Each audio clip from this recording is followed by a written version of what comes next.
Malinis ang kalsada ng poblasyon ng San Fernando Romblon nitong linggo ng umaga. Lahat tutok sa laban ng pambansang kamaong si Manny Pacquiao kontra kay David Diaz. Ang kapulisan na naging abala nitong mga nagdaang araw sa search and retrieval operation sa lumubog na MV Princess of the Stars, saglit na itinigil ang trabaho para makapanood ng makapigil hiniyang pagtutuos. Habang nagtatrabaho, nakakasingit pa rin po kami ng panahon para makapanood. Sa ba sir? Lamado ba? Medyo lamado po kasi natutuwa yung mga tao ko dito.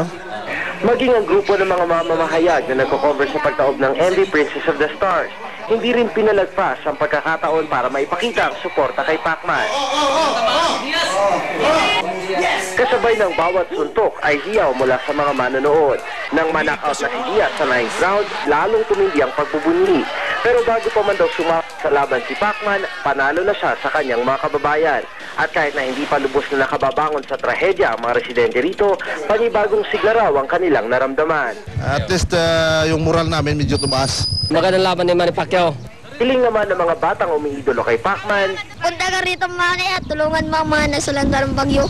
Mula sa Sibuyan Island, Romblon, Steve Dailisa, nakatutok, 24 oras.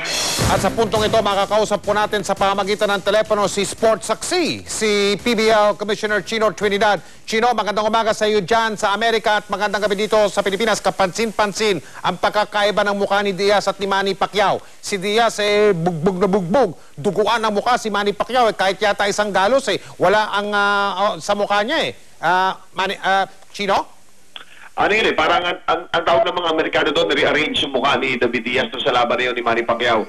Pero isang napaka-importante doon dahil sinunod ni Manny Pacquiao yung kanyang game plan. Pumunta siya doon sa laban na yun na well-prepared, ng kondisyon, alam niya ang gagawin niya, sinunod niya lahat, tapos in-execute niya yung game plan niya, hindi siya tumatayo sa harap ni David Diaz, kaya hindi siya tinamaan ng malalakas na bomba ni David Diaz sa katawan hanggang sa mukha. Kitang-kita na pag si Diaz ang sumusuntok o sumusugod, si Manny umaatras o kaya sumasa isang tabi, hindi nakikipagsabayan tulad ng sinabi mo, Chino? Actually, ang ginawa nila doon, yung tinatawag na fighting from a distance. Dati, alam natin si Pacquiao, kaya lang lumaban ng malapitan kasi yun ang range ng kanyang mga suntok. Pero dito, pinag-aralan nila maigi. Siyempre, iba ang timbang, iba ang suntok, iba ang di ng suntok ng isang David Diaz. So, umalis sila doon sa range na pwedeng masaktan si Manny Pacquiao.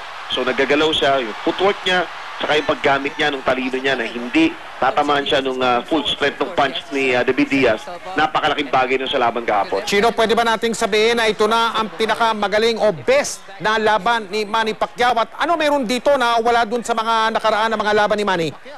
Ako personally, ito magandang laban. Pero kung laban at laban talaga, ako yung Eric Morales na unang-unang pagtatapat nila ni Manny Pacquiao.